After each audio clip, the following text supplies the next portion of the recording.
اعوذ باللہ من الشیطان الرجیم، بسم اللہ الرحمن الرحیم۔ ناظرین و سامعین، السلام علیکم۔ امید ہے آپ خیریت سے ہوں گے۔ ناظرین، اردو مرثیے کا جو عروج میر انیس اور مرزا دبیر کے حصے میں آیا وہ کسی اور شاعر کے حصے میں نہیں آ سکا۔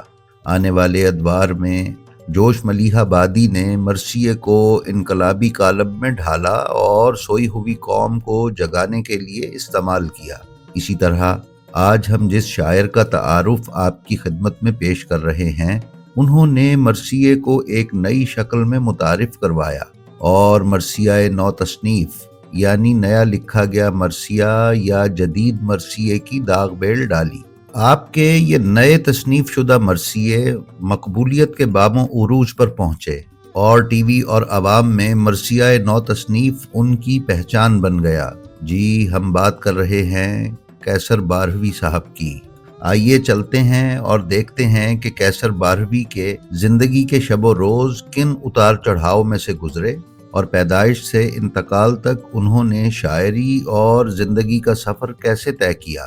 ناظرین، سید قیصر عباس زیدی المعروف قیصر بارہوی 16 جنوری 1928 کو کرنال میں پیدا ہوئے۔ آپ کے آباء و اجداد کا اصل وطن موضع ضلع کیتھوڑا، تحصیل جانسٹھ، ضلع مظفر نگر بھارت ہے۔ ابتدائی ایام میں آپ قیصر لکھنوی کے نام سے پہچانے جاتے تھے، لیکن بعد میں آپ نے قیصر بارہوی کے نام سے خود کو متعارف کروایا۔ کرنال میں ان کے والد سید وزارت حسین زیدی ایک متوسط الحال شخص تھے، نیک، شریف اور پابند صوم و صلات تھے، لہٰذا خاندانی سیادت کا اثر ان کے مزاج پر غالب تھا۔ ان ذاتی اوصاف کے سبب قیصر بارہوی صاحب کو یہ فائدہ ضرور پہنچا کہ ان کی ذہنی پرورش میں والد کی شریفانہ اطوار کی پرورش مؤثر ثابت ہوئی۔ ان ذاتی اوصاف کے سبب قیصر بارہوی صاحب کو یہ فائدہ ضرور پہنچا کہ ان کی ذہنی پرورش میں والد کی شریفانہ اطوار کی پرورش فائدہ مند ثابت ہوئی اور عہد طفلی سے ہی شرافت ان کی طبیعت کا خاصہ بن گئی۔ یوں بچپن سے ہی انہیں مذہب سے رغبت میسر آئی۔ چونکہ والد پابند صوم و صلات تھے، لہٰذا قیصر بارہوی کے ذہن کو بھی مذہبی ہونا پڑا اور یہی ابتدائی میلان آگے بڑھ کر انہیں تمام عمر کے لیے اپنے عقائد کے اعتبار سے مذہبی سوچ کا عادی بناتا چلا گیا اور ہمیں ایک اعلیٰ پائے کا مرثیہ گو میسر آیا۔ سادات بہرہ سے تعلق رکھنے کے باوجود قیصر بارہوی کے بزرگوں اور دیگر عزیز و اقارب نے حالات اور مسائل کے سبب فکر معاش کی خاطر غیر معمولی زحمتیں اٹھائی اور انہیں شعر و شاعری سے براہ راست کوئی رشتہ قائم کرنے کی مہلت اور فرصت ہی نہ ملی۔ ان کے خاندان میں کوئی شاعر موجود نہیں، بلکہ یہ کہنا زیادہ مناسب ہے کہ اپنے خاندان میں قیصر بارہوی یکتا حیثیت رکھتے ہیں۔ یوں قیصر بارہوی اپنی ہمہ گیری کے سبب اپنے دور کا ایک گوہر نایاب بن کر مرثیے کے آسمان پر چھا گئے۔ ابتدائی تعلیم کے مدارج آبائی وطن میں ہی طے ہوئے۔ قیصر بارہوی کی تعلیم کے لیے ان کے والد صاحب کے ذہن میں ایک نیا خیال پیدا ہوا اور وہ اپنی واحد نرینہ اولاد کی جدائی برداشت کرنے کے لیے آمادہ ہو گئے۔ لکھنؤ میں ان کی حقیقی پھوپھیزاد بہن محترمہ انیس بانو مقیم تھیں۔ وہ قیصر بارہوی کی نگہداشت اور سرپرستی کے لیے آمادہ ہوئیں تو عمر کے 11ویں سال میں انہیں لکھنؤ بھیج دیا گیا۔ لکھنؤ میں وہ اپنی تعلیم کے لیے کوشاں ہوئے، کیونکہ لکھنؤ تہذیب اور تعلیم کا ایک بہترین مرکز تھا۔ قیصر بارہوی نے 1939 سے لے کر 1950 تک تقریباً 12 برس کا عرصہ لکھنؤ میں گزارا۔ یہاں مغربی تعلیم کے ساتھ ساتھ مشرقی علوم کی تحصیل میں بھی کوشاں رہے۔ آپ نے لکھنؤ کے مختلف مدارس میں اپنی تعلیم کا سلسلہ مکمل کیا۔ والد صاحب نے قیصر بارہوی کو تعلیم دلوانے کی خاطر لکھنؤ تو بھیج دیا، لیکن ان کی جدائی خود جتنی محسوس کی وہ تو اپنی جگہ، لیکن ان کی اہلیہ یعنی قیصر کی والدہ کے لیے اپنے بیٹے کی جدائی ناقابل برداشت ثابت ہوئی۔ ان حالات میں والدہ کے لیے گھر کی تنہائی عذاب کی صورت اختیار کر گئی اور وہ 1945 میں اللہ کو پیاری ہو گئیں۔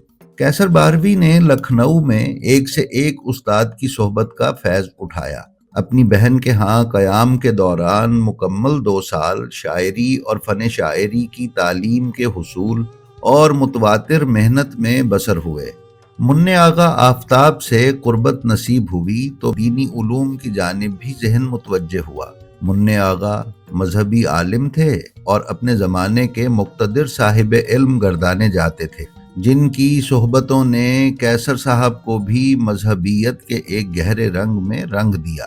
لکھنوی ماحول کے ان تمام اثرات نے بالآخر ایک نئے مرثیہ نگار کی داغ بیل ڈالی۔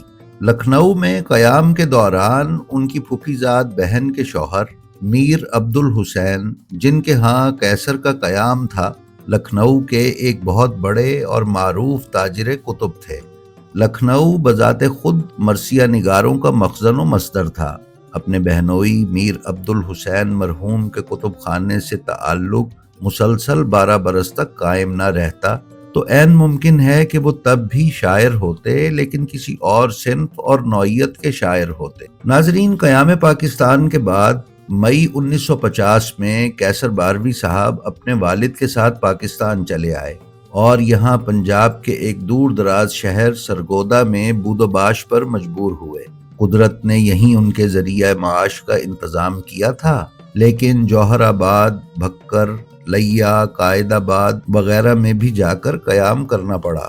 جون 1951 میں ان کی پہلی شادی سادات بہرہ کے ایک معزز خاندان میں ہو گئی، لیکن شادی کے بعد جیسے ہماری زندگیوں میں عموماً کچھ مسائل پیدا ہو جاتے ہیں، اسی طرح بعض پریشانیوں کا سامنا کیسر باروی کو بھی کرنا پڑا۔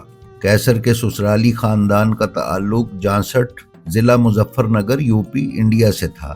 پہلی بیوی خاتون زہرا نہایت نیک اور سلیقہ مند خاتون تھیں۔ شاعری کے سفر میں انہوں نے کیسر کا بڑا ساتھ دیا، بلکہ یہ کہنا بجا ہوگا کہ کیسر کو کامیاب مرثیہ گو بنانے میں ان کا بڑا ہاتھ ہے۔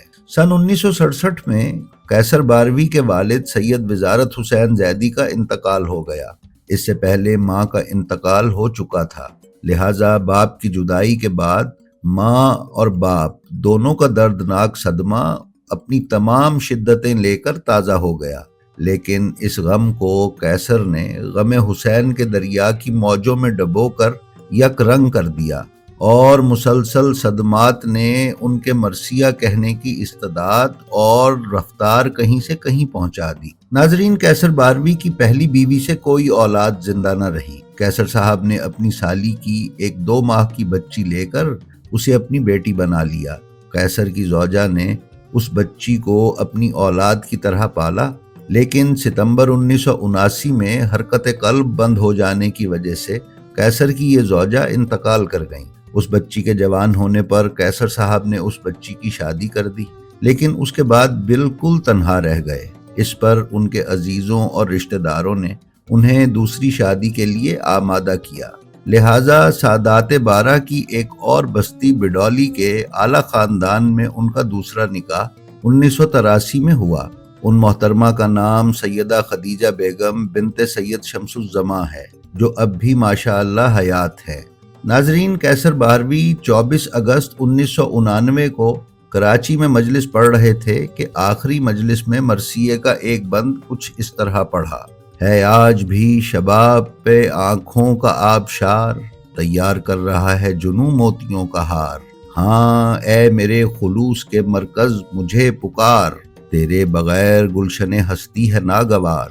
ارمان ہے کہ یوں ہی غمیں جاوداں لکھوں، تیرا طواف کر کے تیری داستاں لکھوں۔ ناظرین، وہ وقت قبولیت کی گھڑی تھی، لہٰذا دعا قبول ہوئی اور ایک قافلے کے ساتھ کیسر باروی زیارات کربلا پر پہنچ گئے۔ 1990 میں لاہور میں کیسر باروی کی گولڈن جوبلی کا اجلاس منعقد ہوا اور اسی سال ان کے مرثیوں کی کتاب منفرد مرثیے اور غزلوں کی کتاب امتزاج شائع ہوئی، اور اسی سال رسالہ شام و سحر لاہور نے ان کی یاد میں خصوصی کیسر باروی نمبر شائع کیا۔ 1991 میں ان کے مرثیوں کی ایک اور کتاب منتخب مرثیے سامنے آئی۔ 1993 میں ان کی مناقب کی کتاب بارگاہ قارئین کو پڑھنے کے لیے ملی۔